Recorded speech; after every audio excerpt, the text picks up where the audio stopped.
Hello students, आपका स्वागत है आपके अपने चैनल करियर क्राफ्टर्स में। तो हम लोग देख रहे हैं ऊर्जा संसाधन का आज लास्ट टॉपिक है। गैर पारंपरिक शक्ति स्रोत के बारे में पढ़ना है। जो हम लोग जितना भी जाना था वो पहले जाना था पारंपरिक ऊर्जा स्रोत के बारे में। ठीक है, तो ये आपका पार्ट 5 है। ठीक है, ये लास्ट पार्ट है। तो हम लोग देखेंगे आज गैर पारंपरिक शक्ति के स्रोत। ठीक है, इससे पहले हमने विद्युत के बारे में जानना, विद्युत का वितरण है ना, कौन कौन सी परियोजना कार्यरत है, और जल विद्युत जाना था, है ना, आणविक विद्युत कैसे निर्माण किया जाता है इसके बारे में जाना। ठीक है, तो ये सब के बाद हम लोग आज है गैर पारंपरिक शक्ति स्रोत के बारे में जानेंगे क्या होता है। तो इससे पहले जो चैनल पे नए हैं वो चैनल को सब्सक्राइब कर लीजिए। ठीक है, और सेशन अच्छा लगेगा तो वीडियो को लाइक भी करिए और अपने दोस्तों में शेयर भी करिए वीडियो को। ठीक है, तो देखते हैं आज का टॉपिक है गैर पारंपरिक शक्ति के स्रोत। ठीक है, तो गैर पारंपरिक होता क्या है ये हम लोग ने पार्ट 1 में जाना था। ठीक है, तो इसका वीडियो आप लोग को डिस्क्रिप्शन में मिल जाएगा, लिंक वहाँ से आप देख सकते हैं, या फिर प्लेलिस्ट आई बटन में मिल जाएगा।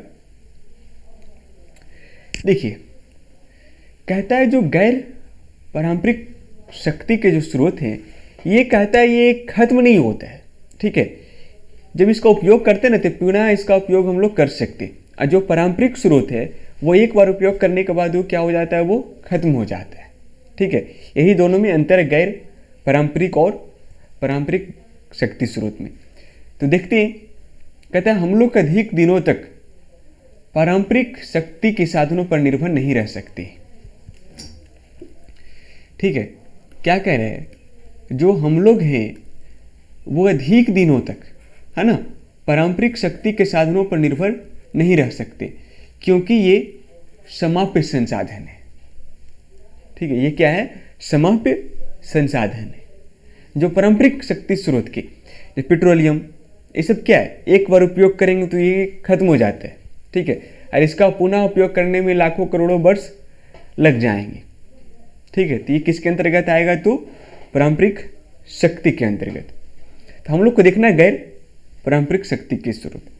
तो कहता है ऊर्जा के गैर पारंपरिक स्रोतों में बायोगैस, सौर ऊर्जा, पवन ऊर्जा, ज्वारीय एवं तरंग ऊर्जा, भूतापीय ऊर्जा एवं जैव ऊर्जा महत्वपूर्ण है। कहता है वैसा ऊर्जा जिसे हम लोग को, मतलब कि जिसका उपयोग किए और कुछ समय के बाद वो पुनः निर्मित हो जाए। ठीक है, बायोगैस, बायोगैस का आज हमने उपयोग किया, ये फिर से ये निर्मित हो जाएगा। सौर ऊर्जा, सौर ऊर्जा क्या है, आज हम लोग को सौर ऊर्जा मिला है ना, तो कल भी मिलेगा सौर ऊर्जा। ऐसा थोड़ी है कि सौर ऊर्जा आज मिला हम लोग को, सौर की किरण, और कल मिलेगा ही नहीं, ऐसा नहीं होता है। ठीक है, तो वह सभी ऊर्जा या फिर शक्ति जिसका हम लोग पुनः उपयोग कर सकते हैं। ठीक है, वो क्या कहलाते हैं, गैर पारंपरिक स्रोत कहलाते हैं। जैसे में बायोगैस, पवन ऊर्जा, ज्वारीय ऊर्जा, तरंग ऊर्जा, भूतापीय ऊर्जा इत्यादि हैं। ठीक है, कहता है गैर पारंपरिक ऊर्जा के स्रोत प्रदूषण मुक्त होते हैं। कहता है जो गैर पारंपरिक ऊर्जा के जो स्रोत हैं वो प्रदूषण मुक्त नहीं करते, तो उससे प्रदूषण नहीं होता है। ठीक है, और जो पारंपरिक ऊर्जा स्रोत हैं वो प्रदूषण फैलाते हैं। ठीक है, कोयला जलाइए, धुआं होगा, वातावरण दूषित होगा, लेकिन जो गैर पारंपरिक शक्ति के जो स्रोत हैं वो प्रदूषण मुक्त होते हैं। ठीक है, तो सबसे पहला है हमारा सौर ऊर्जा। तो इसके बारे में जानते हैं, सौर ऊर्जा के बारे में। कहता है जब फोटोवोल्टाइक सेलों में विपासित सूर्य की किरणों को ऊर्जा में परिवर्तित किया जाता है। जो फोटोवोल्टाइक जो सेल हैं, जो सूर्य की किरण उसमें पड़ता है ना, तो किरणों को ऊर्जा में परिवर्तित किया जाता है। ठीक है, जो सूर्य की किरण, जो फोटोवोल्टाइक सेल होता है, जो शीशा होता है, उस पर सूर्य की किरण पड़ता है तो वो ऊर्जा में परिवर्तित हो जाता है। तो सौर ऊर्जा का उत्पादन होता है, तब जाके क्या होता है, सौर ऊर्जा का उत्पादन होता है। ठीक है, कह सकते जब सौर की किरण होता है तो हम लोग उससे विद्युत उत्पन्न करते हैं। तो देख सकते हैं सोलर प्लेट को बहुत ज़्यादा लगाया गया जिससे कि विद्युत का निर्माण किया जा रहा है। ठीक है, कहते हैं यह कूलर्स, प्रकाश आदि उपकरणों में भी अधिक उपयोग की जाती है। जो सोलर जो प्लेट होता है, सोलर ऊर्जा जो एनर्जी होता है, इससे हम लोग अनेक चीज़ों में उपयोग किया जा सकता है, जैसे प्रकाश में, कूलर्स में, पंखा चलाने में, लाइट जलाने में। ठीक है, कई रूपों में इसका उपयोग किया जा सकता है। जो घर में पहले देखते होंगे जो छोटा छोटा टॉर्च आता था, उस पर देखते थे जब ये टॉर्च है तो इसके ऊपर एक सोलर का प्लेट लगा हुआ होता था, धूप में रख दीजिए चार्ज हो जाता था। ठीक है, जब इस पे सूरज की किरण पड़ती है, ठीक है, तो क्या होता है, इससे ऊर्जा मुक्त होती है। ठीक है, जो ऊर्जा हम लोग विद्युत ऊर्जा के रूप में उपयोग करते हैं। ठीक है, नेक्स्ट है, कहता है भारत के पश्चिमी भागों गुजरात, राजस्थान में सौर की अधिक संभावना है। कहता है जो सौर ऊर्जा की अधिक संभावना कहाँ है, तो गुजरात और राजस्थान में है। ठीक है, सबसे ज़्यादा संभावना है कि वहाँ बड़ा बड़ा प्लांट सौर ऊर्जा का लगाया जा सकता है। ठीक है, जिससे विद्युत उत्पादन बहुत ही ज़्यादा किया जा सकता है। ठीक है, नेक्स्ट देखते हैं पवन ऊर्जा। तो पवन ऊर्जा आप लोग जानते होंगे, गांवों में पहले देखते होंगे पवन चक्कियों को नचते हुए। ठीक है, कहता है पवन ऊर्जा पवन चक्कियों की सहायता से प्राप्त की जाती है। जो पवन ऊर्जा है ना, वो किससे योग की जाती है, तो पवन चक्कियों की सहायता से प्राप्त की जाती है। ठीक है, पवन ऊर्जा, कहता है पवन चक्की पवन की गति से चलती है। कहता है जो पवन चक्की है वो किससे चलती है, पवन की गति से। पवन मतलब हवा की गति से चलती है और टरबाइन को चलाती है। जब पवन का जो चक्की होता है, जो पंखा देख रहे हैं आप, ये हवा की गति से चलता है। ठीक है, और तब जब हवा की गति से ये पंखा चलता है तो इसके अंदर जो टरबाइन लगे होते हैं वो चलती है। ठीक है, और इससे गतिज ऊर्जा को विद्युत ऊर्जा में परिवर्तित किया जाता है। ठीक है, और जो इससे बिजली उत्पन्न जो होता है ना, इसको चलने के लिए विद्युत, इससे पवन ऊर्जा से विद्युत उत्पन्न करने के लिए कम से कम 15 किलोमीटर की जो स्पीड चाल है होनी चाहिए। ठीक है, पवन विद्युत जनरेटर में पवन की चाल कम से कम कितना होना चाहिए, तो 15 किलोमीटर होनी चाहिए। ठीक है, तब ये नचता है तो इसके पीछे जो टरबाइन होता है वो चलता है, तो विद्युत का निर्माण होता है।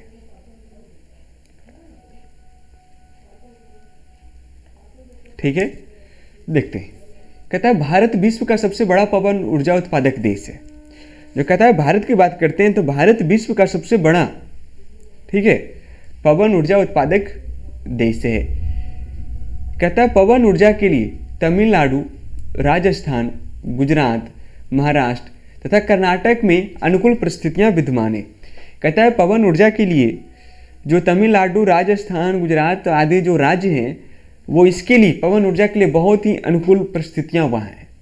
ठीक, बहुत ज़्यादा वहाँ खुला एरिया है। ठीक है, तो वहाँ आसानी से विद्युत का उत्पादन किया जा सकता है। लेकिन इससे लॉस भी होता है, पर्यावरण कह सकते हैं कुछ लॉस है, जिससे कि पक्षी टकरा जाते हैं, तो वो समझिए कि उनको मौत ही हो जाए, जो टकरा जाते हैं वो मौत ही हो जाती है, क्योंकि ये जो डैना होता है वो बहुत बड़ा बड़ा होता है। ठीक है, बहुत ज़्यादा बड़ा। ठीक है, जिससे कई बार पक्षियाँ टकरा जाती है, जीव जंतुएं जिनकी मौत हो जाती है। लेकिन ये क्या प्रदूषण मुक्त नहीं करती। ठीक है, लेकिन हर एक चीज़ में कुछ ना कुछ खामियां होती है, तो इसमें भी कुछ खामियां हैं। ठीक है, नेक्स्ट देखते हैं, कहता है गुजरात के कच्छ में लांबा का पवन ऊर्जा संयंत्र एशिया का सबसे बड़ा संयंत्र है।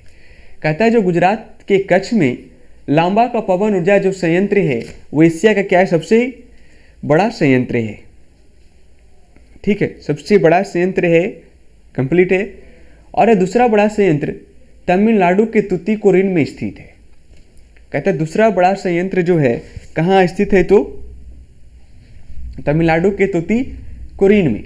और पहला सबसे बड़ा संयंत्र एशिया का कहाँ है, तो गुजरात के कच्छ में, कच्छ जिला के लांबा में, है ना, कच्छ कह सकते हैं, कच्छ में लांबा का पवन ऊर्जा संयंत्र एशिया का सबसे बड़ा संयंत्र है।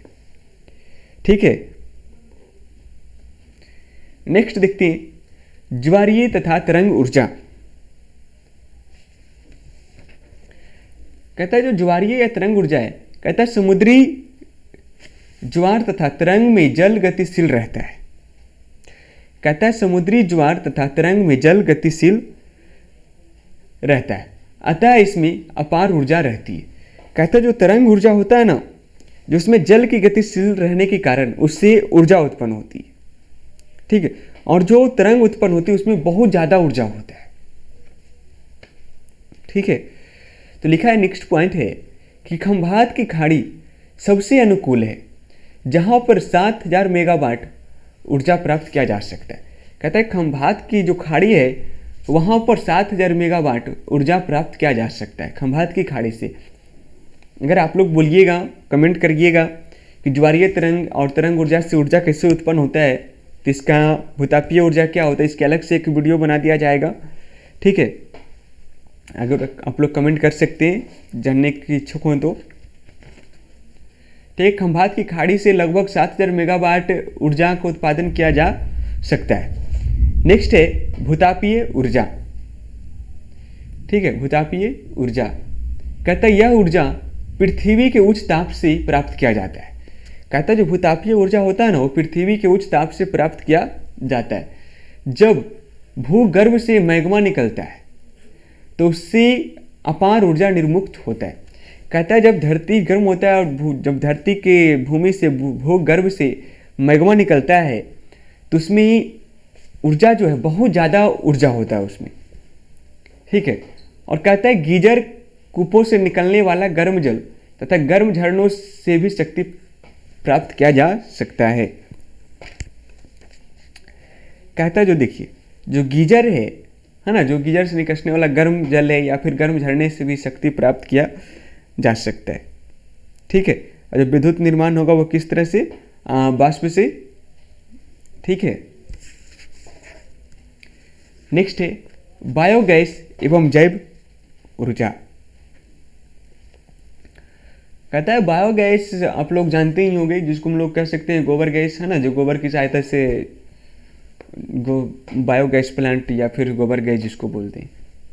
ठीक है, तो कहता है ग्रामीण क्षेत्रों में कृषि अपशिष्ट, पशुओं एवं मानव जनित अपशिष्ट के उपयोग से घरेलू उपयोग हेतु बायोगैस उत्पन्न की जाती है। कहता है जो बायोगैस का उत्पन्न कैसे होता है, तो एक टैंक होता है, उसमें जो कृषि के अपशिष्ट होते हैं, है ना, जो कहते हैं बेकार पदार्थ होते हैं, चाहे पशुओं और मानव जनित अपशिष्ट के उपयोग से घरेलू उपयोग हेतु बायोगैस की उत्पन्न की जाती है। ठीक है, इसका उपयोग है जो छोटे स्तर पर किया जाता है। इसका उपयोग हम लोग छोटे स्तर पे करते हैं घरों में खाना बनाने के लिए। ठीक है, सिंचाई के लिए सब में उसका उपयोग हम लोग करते हैं। कहता है वस्तुतः जैविक पदार्थों के अपघटन से गैस उत्पन्न होती है। कहता है जब जैविक पदार्थों का अपघटन होता है तो उससे क्या होता है, गैस उत्पन्न होती है। ठीक है, इसमें कहता है पशुओं के गोबर से गैस तैयार करने वाले संयंत्र को भारत में गोबर गैस प्लांट के नाम से जाना जाता है। कहता है जो भारत में पशुओं के जो गोबर से जो गैस तैयार करने वाला संयंत्र है उसको हम लोग गोबर गैस प्लांट के नाम से भी जानते हैं। ठीक है, और जो कहता है इससे किसानों को जो ऊर्जा तथा उर्वरक प्राप्त की जाती है। कहता है देखिए इससे तो क्या फायदा है, एक तो ऊर्जा प्राप्त हुआ ही और इसके साथ साथ उर्वरक की भी प्राप्ति होती है। जो इसमें हम लोग जो अपशिष्ट पदार्थ डालते हैं, ठीक है, ये क्या होता है, इसमें एक नली बना होता है। जब ये गैस का उपयोग हो जाता है तो इससे भी जो भी अपशिष्ट पदार्थ बचे वो बाहर निकल जाते हैं। ठीक है, और ये बाहर जो निकलते हैं वो एक प्रकार के उर्वरक का काम करते हैं, जिससे हम लोग खेतों में उपयोग कर लेते हैं उर्वरक के रूप में। नेक्स्ट पॉइंट है जैविक पदार्थों से प्राप्त होने वाली ऊर्जा को जैविक ऊर्जा कहती है। कहता है जो जैविक पदार्थों से जो ऊर्जा प्राप्त होता है इसे हम लोग क्या कहते हैं, जैविक ऊर्जा कहते हैं। कंप्लीट है। तो इसमें किसी प्रकार का कोई समस्या नहीं हुआ होगा।